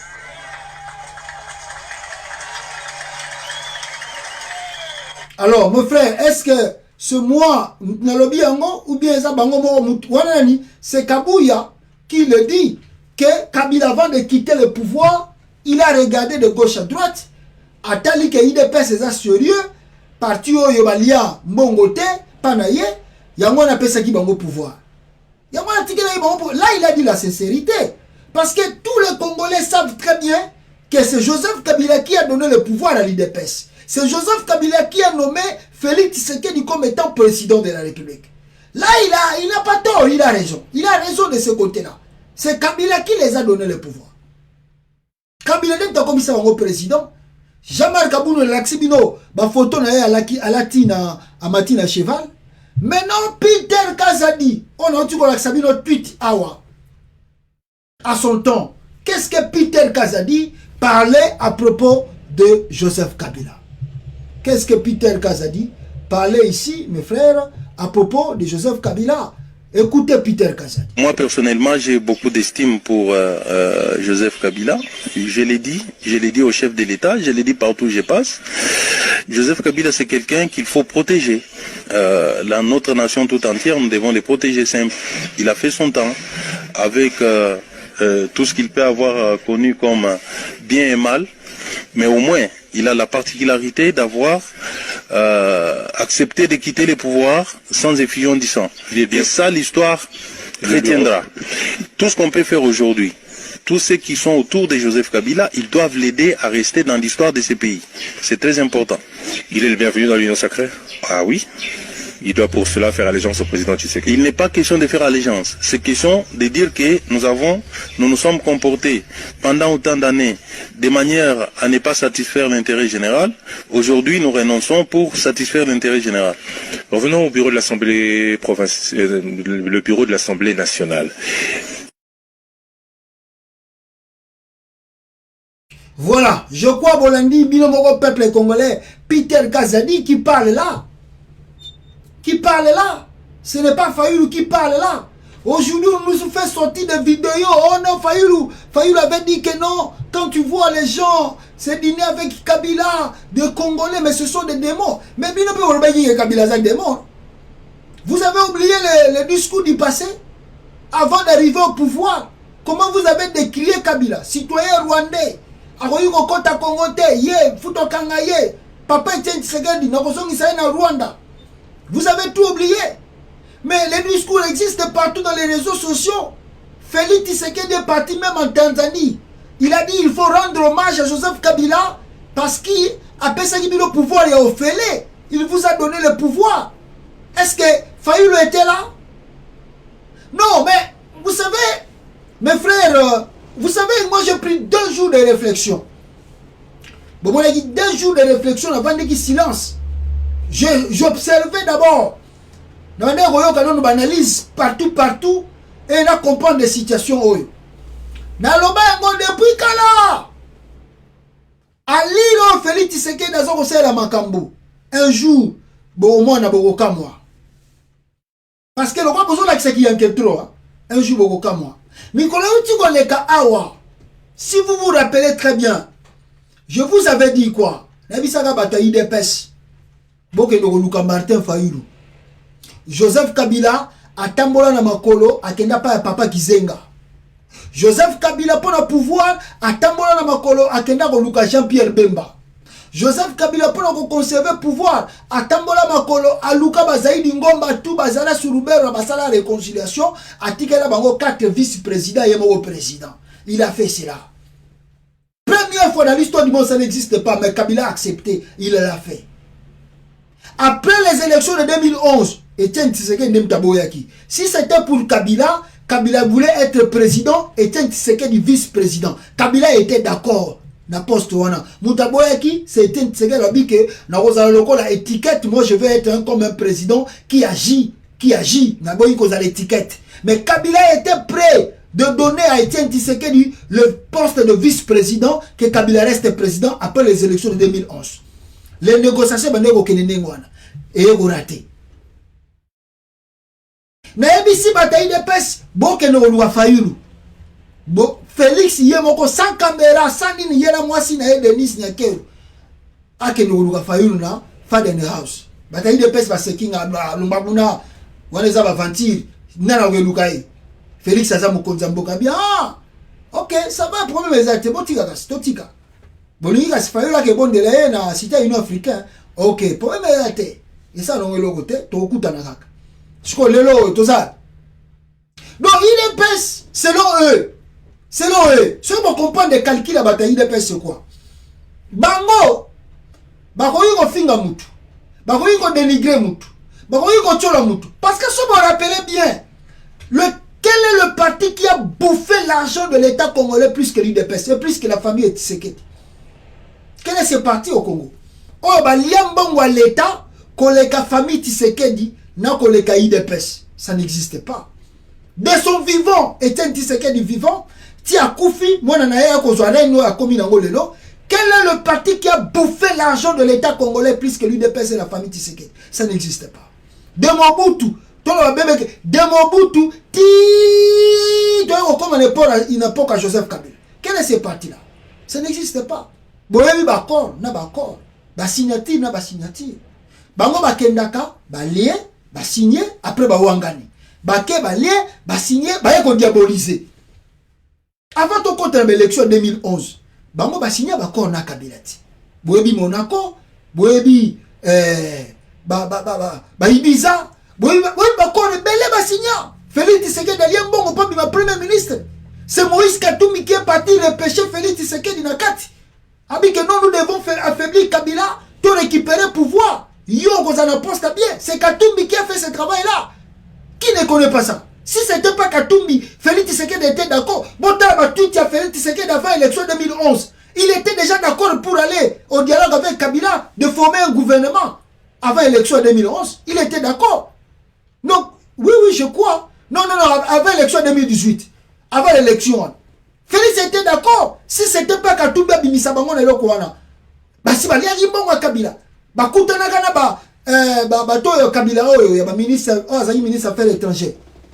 Bah, comme ça, la rencontre belé.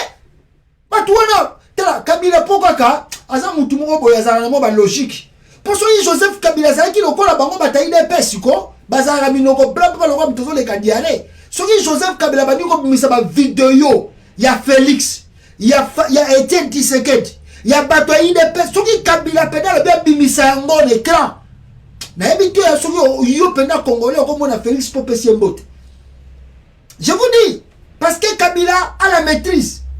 À la maîtrise, à mon avis, ça sert à rien. Je suis un homme politique. Je dois quand même avoir la maîtrise. Mais qui ne connaît pas la famille de Pes? Ils diabolisent. Et ils entraînent les gens aussi dans le bêtise là. Ils nous ont entraînés dans le bêtise là. On a tous diabolisé. Kabila Rwandais, Kabila Faso Akima, Congo, Kabila. 2018 arrive. On a l'occasion en or et là. Kabila va partir. Qui nous a trahis? Qui a trahi le Congo? C'est pas Félix qui est parti signer les accords là-bas. C'est pas Félix Tshisekedi qui est parti à Kingakat signer les accords.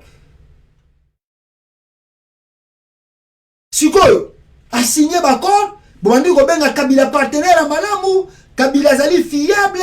Il faut te préserver. Azali patrimoine. Il faut te battre là. Kabila Fatika na Congo. Naza contre Moutakoboma Kabila. Bani. C'est les gens de l'UDPS.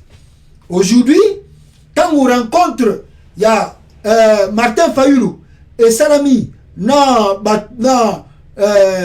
n'est-ce pas, et salami na bato bakutani ba Moïse Katumbi bango tout wana bakutani na batasenko pour le 6 novembre banda ma marche ba biate ba Fayulu baza na projet balingi te Félix Mutalinga benga na ba Rwandais bango baza contre yango. Ah Félix alinga benga na ba Rwandais. Félix Anthony Tshilombo alinga benga na Rwandais na mkoloni. Dites-nous, quel est le jour que Félix est parti signer les accords avec Paul Kagame na biso awa. Lobby awa. Félix a tout signé accord na Kagame après si bango autorisation banda ko zo ba minere na biso ba traiter yango pour ba bimisa yango na monde extérieur. C'est pas Félix. C'est pas Félix qui est parti signer les accords pour que l'Ouganda construise plus de 300 km dans l'intérieur du Congo. C'est pas Félix. Félix est bien dans Mokoni. C'est-à-dire ils ont un peu de trucs là, il y a Kwambeli là. Oui, bango bazan dengwana. Statique de l'UDP c'est comme ça. Quand bazo sa eloko, bazan a des avantages, baye na molimo diabolisation. Si ko soki bazu déjà eloko wana, tellement balingi ba bima loko la ba gulodo ba yanke, ba lekela mututu, ale ba komi sukoko lo ba moni batwana. Balingi basana boye po balingi mutu boyete. Et pourtant il faut de pires choses que Joseph Kabila faisait tant wazaki président. Bino bomona Olive Lembe Kabila vandi na pouvoir 18 ans. Bon la sabiso vidéo ya Olive Lembe azo bina na mwasi ya Paul Kagame na Rwanda. Bon la sabiso vidéo wana. Combien de fois Olive Lembe s'est rendu au Rwanda? Même Yemoko Joseph Kabila. Et si bomona Joseph Kabila totambola kota kota sur Paul Kagame na Kisengi kuna akoti si Goma ba ko visiter Nirangongo. Bomona yango Kabila sala yango une fois Kagame yaka na Goma wana mais bomona yango ndenge wana Félix Andosa asana Kagame. Ils ont la politique de la diabolisation. Quand eux ils font, c'est bon. Quand ils sont partis signer les accords avec Kabila, là c'était normal, c'était juste. Maintenant quand les autres basali partenariat na bango, balobi que ezali bloc, ezali plateforme et comme diabolisation. Oh batwalinga Congo te bango wana. Bomoni batwalinga Congo te bango wana. Ba demo ya Congo, balingi Congo. Bongo Félix nem talingi Congo. Alingi Congo par rapport à quoi? Ba contrat va signer na Rwanda, na Kigali. C'est là où ils aiment le Congo. Bande konangai. Regardez cette journaliste Aouti Kokoma Awa et eloko nini alobi. Moi moi si oya journaliste alobi nini Awa. Je vais lire pour vous, pour nous comprendre. Une journaliste de BBC fait l'analyse. Le bloc de Fayulu, Kabila et Katumbi est un bloc très dangereux car ils ont l'argent et ils ont aussi la rue. Tshisekedi doit revoir ses calculs, sinon il serait précédé par une chute libre en 2023. Même écoute, avant 2023, il peut tomber déjà. À quoi il y a déjà cette femme à lobby en haut. Félix Tshisekedi. Mais si koyo, bande kolanga bozana na bimisa yango très bien parce que na moni koto na peut-être moni yango bien té.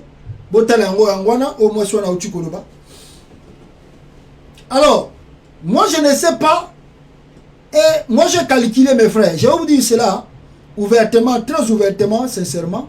Na ebisa bataille de pes awa nde na uti ko bisabino. Moi je les ai dit, Boluka Fayulu, baboyi.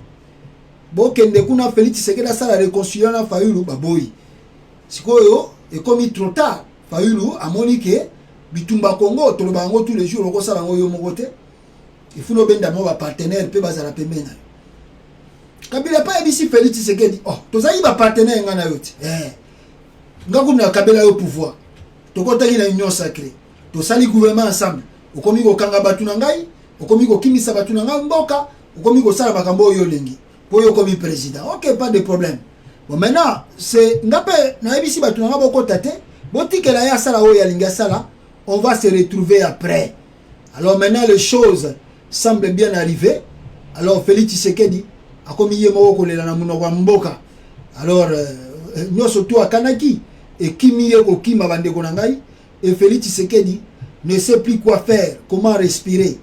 Alors, akomi ko lela yemoko. Ngai na koloba boy, bandeko na ngai na koloba boy. Ezala bloc. Ezala so ba la plateforme on ne sait pas. To éviter à venir. face à ce régime de Félix Tshisekedi, face au danger que le pays court, bino bolbini, bino bokanisi Fayulu Asani. Parce que nabi ke biso no sope, so to koti muzindo, biso no sope, so tali yango bia Kabila, tozaki contre. Mais nga na ebisa bino déjà que Félix Tshisekedi akosala ke bato ba inaka Kabila balinga Kabila. Il fera en sorte que bato ba ina Kabila balinga Kabila. Lelo yango ezoko concrétiser. Kabila azali soigné, imaginez ça soigné. Les gens préfèrent même Kabila, bato ba bosani ke Kabila bomaka bato à cause ya IDPS. À cause ya Félix Tshisekedi Fati Beto. Donc pour moi je dis que ce qui alliance soigné Salami, tokota la première action le 6 novembre ninge kozala. Moi, pour moi, ça me dit absolument rien. Pour la seule analyse le plus profond, on a dit bon, qu'est-ce qu'on va faire face à Félix Tshisekedi? Qu'est-ce qu'on va faire? Tu peux conseil à Bogoyoka. Bah Taliban a eu ça mamlo la bayanki. Bota a un cours constitutionnel makam Félix Tshisekedi a ça un cours constitutionnel. Bota a la banque centrale makam zo de kakuna. Bota a la ministère o eza clé ya mboka makam ni eza kuna. Félix Tshisekedi a ça mamlo ninga ki yanke. Siko tokosani. Tokolobani. Soka zaki mwana mboka azana souci ba congolais. Et là au liboso Félix Tshisekedi sala et nous la réconciliation nationale. Il voulait s'élever, demander pardon à l'ensemble de la nation et chercher les autres au Batikalaki, au Bazalaki blessé après l'élection naie. Bakuta na ba solo la table ronde to longola yango ya tika la président to sala ba réforme électorale, ba réforme d'institution, mais le makambo to sala ngo le lobo était si Félix Tshisekedi avait accepté cela. Ah bon oui. Bango balobi ke yazo contrôler mboka azana nyonso. Bon yokona yozo contrôler mboka ozana nyonso. Kasi ba ninga pe balobi bon to sangani na ba donc les amis o bazaki ba ennemi na yo hier, ils sont aussi devenus nos amis aujourd'hui. Eh Fayulu a raison bongo sikoyo to sani. Donc il est passé de ba on ba na droit que kuta na Kabila ko. De Félix nem tazana droit il a encore rencontré Kabila, il a encore coopéré na Kabila, il a encore donc mutu muso azana droit wana te. Fayulu pe akuteni na Kabila. Moïse Katumbi pe akuteni na Kabila. Basali pe front na bango. Basali front na bango à part bemba na toni position te. Basali front na bango. Bon to ça. To ça. Bino batayi de pesa, bino le bo finga biso. Bobo sali ba passion biso do mona pona ide pesa. Batu misusu bazana bango awa, tozana bango awa.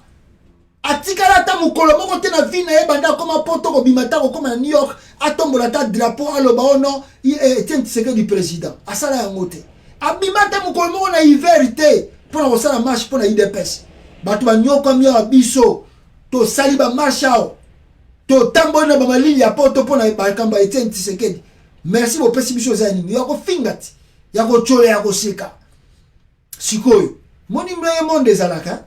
Tebisa bino 5 eza belé mais eza mukie tokutana. Bokasa nga bino bozana monopole okutana Kabila. Oh, ngakutuna ngai. Balianga ndo za témoin. Balianga. Babenga nga na téléphone nga balianga ndo témoin. Babenga ngai na New York na devant hôtel bata Kabila na hôtel Trump. Bavandi wana babina nga Joel yozo sa makelele yakawa topesa ola otika babiloko wana ya Kabila. Na pesi balianga ndo. Balianga no mutu agaza bango bata Joseph Kabila. Toboya ka bango. Pona magamba Etienne Tshisekedi akoma président. Na yebo Félix Tshisekedi.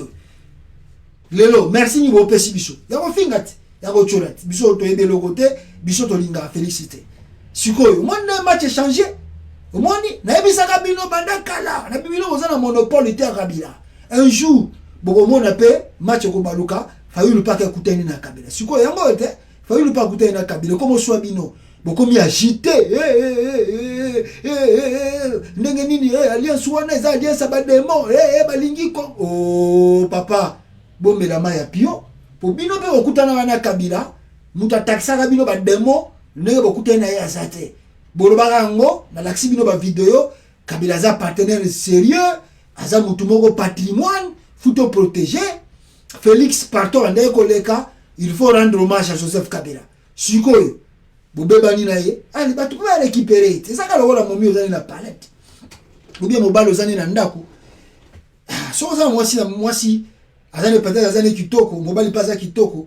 Mais yo, moi si mobile Nandaku, ko finga mobile, ko finga ma parent mobile, ko critiquer mobile, au lieu ko pousser mobile en avant cité. Ozana moi si Nandaku. Au lieu ça la moi si nous la kitoko, yo moko mobile ozana moi si nous Nandaku, mozo finga moi si nous amabe. Oh yo za kitoko te, yo pourquoi yo mona baninga te yo moi si mobile mabebo ndenge ni. Oh yo za kitoko te, oh mais muta osala la moi si za kitoko za mobile na. Muta kumisa moi si na za mobile na. Mais yo kumisa moi si na ote. O pesa ye ba fleur te. O sombela ye lokote. Siko moi si Monique trop c'est trop divorce. Ya mona mopandi kuna bande koleka a récupérer. Bon, côté on a pe yo bande ko mona mobile wana za mutu pamba akutana momi on a pe abi. Bon, on a pas un mobile depuis quand là. Oh, ben ça, tango nangai, na gêné trop. Na sambeli trop, na gêné trop. Nzaba yoki kolela nangai, a récupérer yaya. Ou bien, yaya wana a récupéré momi wana. Après 3 mois, au moins il y a moi c'est changé. Après 3 mois, au moins il y a mobile est changé. Eh, okaye. Et ça, on a eu des pêches. Kabila Zaki momi na binote. Bon non, c'est pas mobile nabino, c'est moi si nabino. Bon soigner, bon vananaye, oh te, bon quelqu'un bon vendu ko beta mabunda bani. Si ko Kabila changer de côté. Ali bon libala on aussi mbaté, na changer nanga de côté. Bon comme te, asa mobile mabe, ezaka moi si mobile on a sa bali na ye. Moi si on a sa bali na, mais yo siko komika okoma. Oh te, momi wana, yaya wana ko regretter. Yaya wana ko regretter. Moi si wana su moi si mabe. Oh, yo mobali wana lingi, fi wana ko regretter makambo mobali wana salanga. Ah, na fi wana zo vivre makambo yo monate. C'est déjà trop tard, et ça kei. C'est ce qui se passe avec l'UDPS. Atabo leli, atabo crier, c'est déjà fini. C'est déjà fini. Donc moi, pour moi, je dis, moi je suis d'accord. Hein. Alliance, on va regarder ce qui va, ça va donner. Bon, ce qu'on sait. Tosani nalobi yango on azo bandela na bino ba congolais soki Joseph Kabila za na maîtrise te abimisela bino ba photo na ba vidéo ya Félix Tshisekedi na famille na ye même papa na ye bo regretter ba to wana baza ba démon bo limata si Félix ye le azo komo ko beta ba tumasa city bana classe ba komi ko kima mbangu bana bazo sta marche ba bomi mo na classe pas Félix Tshisekedi. Alors que nous rendons hommage dans les pays étrangers. Nous colonies n'y a ça rendre hommage na ozo ba martyr ba bazo kufa na Congo. Donc oya libanda nde baza bien, ya mboga nde baza mabe. Mokili tour à tour. Yo kanisa ya gezala yo ha. Mokili ezala tour à tour. Au lieu lelo yebaka pepeke tour à moninga peza koya. Tout ce que l'homme sème, il le moissonnera. Sur la terre avant de mourir, tu vas les moissonner. Tout ce que l'homme, toi tu as trahi. Qui trahit finit par être trahi aussi. Oh, quand vous trahissez, ça y est, bien de qui a bien. Il y a pas de combien à ma baie. Ils sont tous aux arrêts simana. Total, bon, la mouno comme boka. Et moi j'encourage. Oh, on va saluer. Tant mieux. Total, qu'est-ce que ça va donner dans les jours à venir, mes frères et sœurs. Merci beaucoup, Nabino, tout pour assister à la live.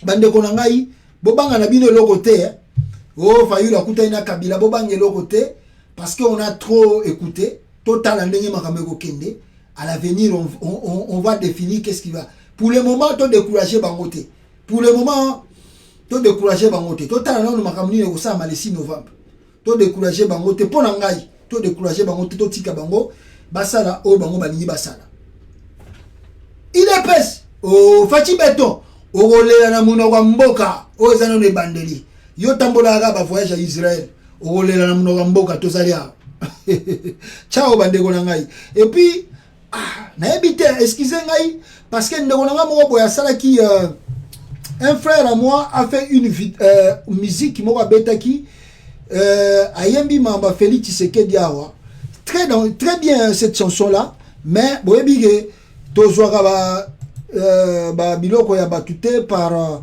mesure de précaution boyebi ke tobenga ngo copyright eza droit d'auteur Alors droit d'auteur à mutu soko lingozo eloko na ye, tu dois de toutes les façons demander la permission, sinon ezalaka na ba risque trop soko zui eloko ya mutu sans demander la permission bandeko nanga. Alors ndeko wana apesaki biso permission to balancer en tout cas nzembo wana mais na kozwa extrait na yango lelo prochainement nako zola bino mobimba ya nzembo yango pour que bolanda yango très bien, mais je vais prendre juste extrait. Il y a ndeko na biso wana ayembi concernant Félix Tshisekedi et le multiple voyage oyo azako effectué na étranger. Mandeka na bisibino prochainement tokozwa complet ya nzembo wana pour que bolanda yango calmement boyoka. Ayembi yango eza na Swahili malheureusement, mais eza cantique moko ya très bien. Suivez cela. I know you told your friend you're not okay, and tell me what's wrong and why you never said you felt that way. And guess you're trying to stay strong and fake a smile until I look away. But I've known you too long, it hurts to watch your blue eyes fade to gray as you fade away, as you fade away. Yeah, I'm about to fade away, cause every time I wake up I feel like it's Monday. Something's going wrong with all the chemicals up in my brain. All of a sudden I don't look at anything the same way. Gotta build up of my thoughts sitting in an ashtray. I'm sorry that I'm so inconvenient, okay. Just let me be me and I'll stay out of your way. I can see the way you look at me, I'm such a disgrace. I never really asked to be brought into this place. You wanna love me? Well then baby have a taste. All the highs and the lows, no you'll never be the same. I don't really wanna hurt you but I can't control the pain. If you're sticking by my side maybe we could be okay. Okay, maybe you could be the change I need today. I promise that I've never felt this way. I really hope that you will choose to stay through all the pain. I know you told your friend you're not okay, and tell me what's wrong and why you never said you felt that way.